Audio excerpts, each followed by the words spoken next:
Hey guys, Kozuruno90 here, and right around when I posted my Zangetsu Shin video, I actually got a comment asking how do I exactly do the Henshin videos.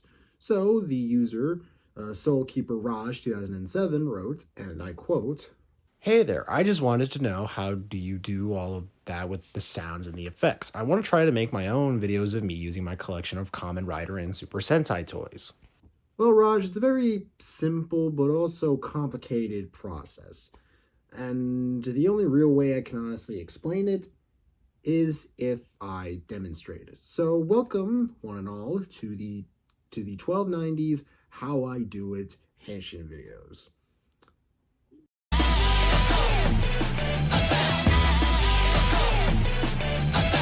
So when it comes to doing a Henshin video, you need a few things. Number one, you need a collection, which is kind of obvious because otherwise what the hell would this video even be about? Another thing you also need is an idea of what you exactly want for the Henshin video itself. It could be a number of things. It could be a specific ranger or a specific rider or a form for a rider. Basically, once you have the idea down and you have the right props you want to do for it, next up comes the filming aspect. For the Henshin video I'm going to be filming for this video is going to be using the DX Gotcha Driver and the Ride Chemi cards for the form Bullet Chocho. The reason I'm going to be going for Bullet Chocho is because the actual official form that these cards make was released with the Gotchard card scanner app. However, though, in the show, we only got to see the wild form, which is essentially just a handgun with moth wings on it. But for the sake of simplicity, we're going to be using these cards to make the official form. Okay, so normally when it comes to me filming these videos is that I make sure that there's a decent shot of me in the overall framing, like so. And essentially I also do film one specific thing, and that is the driver equip shot, or in this case, me putting on the driver itself. Now, there are normally two takes when it comes to this. The take where I actually slap it onto my waist like this. And then there's also the take after that where the belt straps are included. The driver shot is completely out of the way. I take the gimmick and I do what's known as what I call at least, a shadow transformation, where it's essentially I do all the steps to it, but I don't actually film it so that I can get it all in one decent take. And these takes take a while to do. Sometimes I'm looking at the camera itself when I'm trying to convey the idea that I'm actually looking at an enemy. Sometimes I look off screen, and sometimes I'm not even paying attention to what I'm doing, and I'm doing this weird thing with my mouth that's like... So essentially, before I actually do the take, I just basically shadow it like this, and then that's it. So when we actually get around to doing that said take, this is what it's going to look like.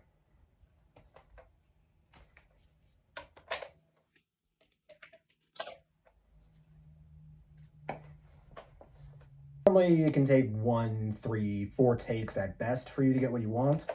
But the general idea is that once you have the hand of things, you take the best take out of everything you've done. Now, as you've noticed, the driver is actually turned off during these.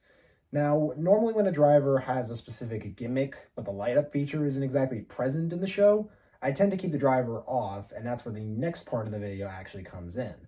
The driver shots themselves.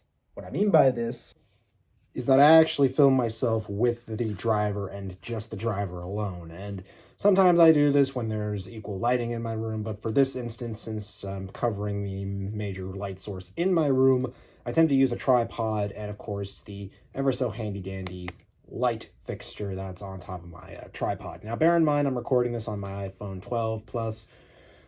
So, yeah, basically, this is where all the driver shots get in, and this, of course, is also where I have the driver on. So, basically, I just turn it on.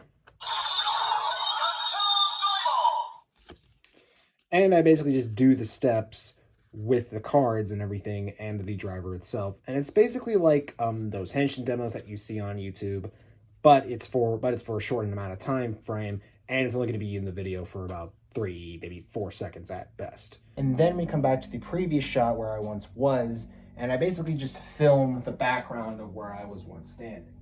Now, bear in mind, this is actually important for the next bit of the video, because this is where the image of the rider that I want to transform into, or the ranger I want to transform into, will be where I'm exactly standing. So this normally stays up for about 3 or 4 seconds, or I just take a picture of the background and then I just slap the rider image like that.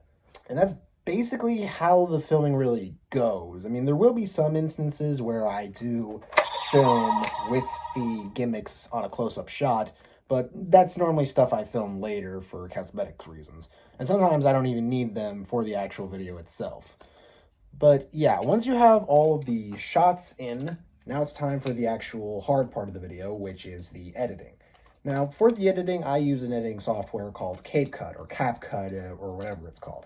I used to do it via iMovie, which is a lot more strenuous and torturous because iMovie is very limited. But with CapCut, it's a different story because it's a lot easier to work with and it supports vertical videos. So if I want to do a YouTube short or a TikTok video, I normally use that, and I've been using that now for the last few Henshin videos as well as general videos, as most of the videos that I've been posting in 2023 in general. When it comes to editing, I tend to do a lot of things. For one thing, if I'm doing a close-up of the gimmick, I make sure that when the shot is actually on the gimmick, I zoom in on it to make sure that the focus is on there and not too much on my face or too much of the room background walls. And same thing can be said for the driver shots. I do also tend to zoom in on the driver itself, so that way the back walls of my room aren't in the shot entirely, so that way the main focus is on there and your attention is towards that specific spot. Another thing that I also do is that I make sure to use high quality sounds that I find online and use them in the actual video itself. Now, while I can technically just use the sound effects that come from the toy, I do want to make sure that there's no massive feedback in between takes. And if I do multiple takes with the same toy sound effects over and over again, it tends to be a bit messy, especially given how many takes I need to do between both the driver shots and, of course, the general Henshin shots. Another thing that I also do is that I also add effects to the video, if need be. For the Gotchard videos, I want to make sure that I add the Steam effects, and all of these are in CapCut, which are easy to use and they're easy to maintain. It's a lot easier to basically pick and choose and drag which shots need the effects and what shots need the transitions, a lot more than what iMovie could. And then at the end of it, I make sure that the PNG is nice and make sure that it's fresh and there's no rough edges on the outside of it, to make sure that it's all nice and clear. And then once all that is squared away, it's ready to be exported and ready to be used in an official video. One thing that's also something that you can do is also add background music to it. It's completely optional, but for me, I add it in there as a sort of emphasis to the video. While the main subject is on the transformation, I do add background music if need be to add just a little bit more oomph to it. Unfortunately, Gotchard doesn't have that much background music to work with at the moment, but I do sort out other background tracks from video games and other TV shows if the mood so fits. Yeah, the editing took so long on that, it's like 3 freaking days. So yeah, that's basically my editing process when it comes to making YouTube videos like that. It takes about 30 minutes, 10 minutes, depending on if it's a YouTube short or a TikTok. Longest it's really taken is about an hour or so. Other times when it does take an hour, it's for reviews, but reviews are a completely different story if I ever plan on doing those again. But yeah, hopefully you guys enjoyed this little Gosei Green 1290 tutorial, and hopefully you guys get your own idea on how the editing process works. But to basically sum it down, this is the process, and hopefully you guys can understand how that works and how much effort I try to put into the video to be 100% as possible. And of course, since I've already been working on it for so long, here is the finished product.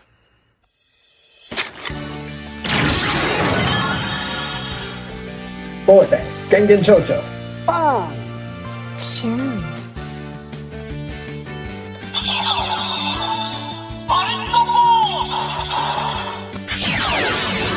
Gengen Chocho.